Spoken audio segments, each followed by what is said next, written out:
اس کی مزید تفصیل، وَقَضَى رَبُّكَ أَلَّا تَعْبُدُوا إِلَّا إِيَّاهُ، فیصلہ کیا تیرے رب نے کہ مت عبادت کرو مگر صرف اس کی، وَبِالْوَالِدَيْنِ إِحْسَانًا، اور ماں باپ کے ساتھ اچھا برتاؤ کرنا، إِمَّا يَبْلُغَنَّ عِندَكَ الْكِبَرَ أَحَدُهُمَا أَوْ كِلَاهُمَا، اگر پہنچ گیا تیرے ہوتے ہوئے بڑھاپے کون میں ایک یا دونوں۔ کیا مطلب ہے؟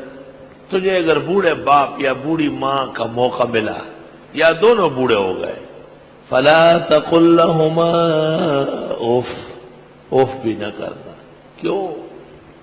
کمزور باتیں کریں گے وہ۔ یہاں سے وہ جواہر الاصول ذکر ہو رہا ہے، قیمتی اور بیش بہا اقوال۔ لا تجعل مع اللہ الہا آخر، ایک، وَقَضَى رَبُّكَ أَلَّا تَعْبُدُوا، دو، وَبِالْوَالِدَيْنِ إِحْسَانًا، تین، فَلَا تَقُلْ لَهُمَا اُف، چار، ماں باپ کو اف بھی نہ کرنا۔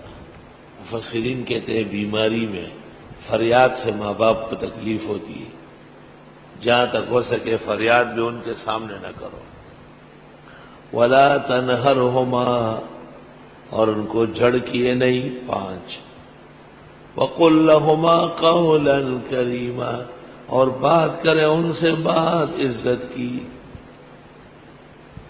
چھ، وَاخْفِضْ لَهُمَا جَنَاحَ الذُّلِّ، جھکا دے دونوں کے لیے بازو عاجزی کے۔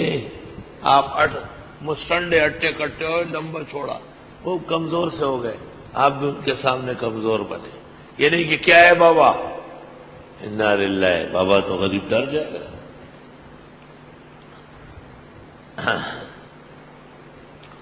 اور جھکا دیجئے ان دونوں کو بازو عاجزی کے۔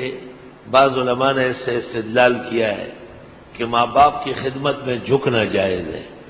بعض قوموں کی عادت ہے کہ وہ پیروں پہ ہاتھ رکھتے ہیں، وقتوں کے وہ تو سلامی ہوئی، سلام مت کہیے بابا سلام علیکم، خاص کر میمنوں میں بہت رواج ہے، میمنوں میں رواج ہے، اور یہ ان کے بڑے بڑے خوش ہوتے ہیں، چھوٹے ان کے پیروں پہ ہاتھ رکھتے ہیں۔ یہ منع ہے، ناجائز ہے، یہ غلط طریقہ ہے۔ اس قسم کا ادب فاطمہ نے محمد کا نہیں کیا، اس قسم کے ادب حسن و حسین نے اپنی امی کے نہیں کیے۔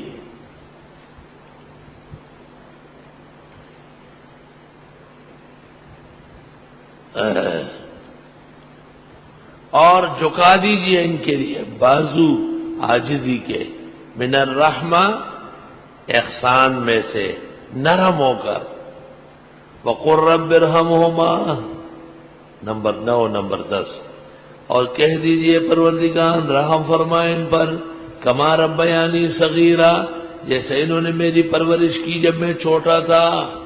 آپ اتنے 6 فٹ کا لمبا چوڑا پیدا نہیں ہوئے تھے، اتنے سے تھے، دودھ پیتے تھے، ماؤ ماؤ پاؤں پاؤں، پیشاب پاخانہ آپ کا رکتا نہیں تھا، اور یہ سب برداشت کرتے تھے۔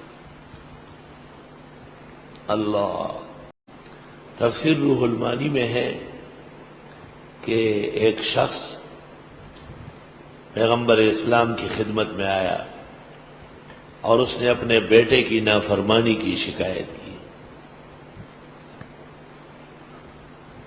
حضرت جبریل آئے اور کہا کہ اللہ تعالیٰ فرماتے ہیں کہ آپ نے اس سلسلے میں جو اشعار کہے وہ اشعار سنائیے۔ تو اس شخص نے کہا وہ اشعار تو میرے دل میں ہیں، میرے کانوں نے بھی نہیں سنے۔ حق تعالیٰ کے نبی نے کہا کہ اللہ تعالیٰ نے مجھے اطلاع دی، وہ سنائیے۔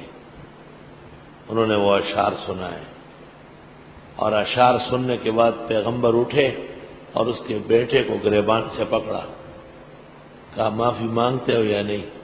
میں اللہ تعالیٰ سے کہہ دوں گا تجھے ابھی جہنم میں ڈال دے۔ ماں باپ کی بے ادبی سے اللہ اور رسول بہت زیادہ خفا ہوتے ہیں۔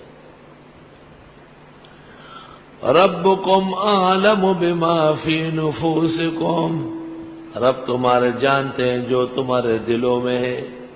ان تکونوا صالحین، اگر تم اچھے لوگ ہو، فإنہ کان للأوابین غفورا، پس وہ بھی اللہ کو چاہنے والوں پر مہربان ہے. اواب، آب یعوبو کے معنی رجوع ہونا. اواب جو ہر وقت اللہ کی طرف رجوع کرے، ہر وقت.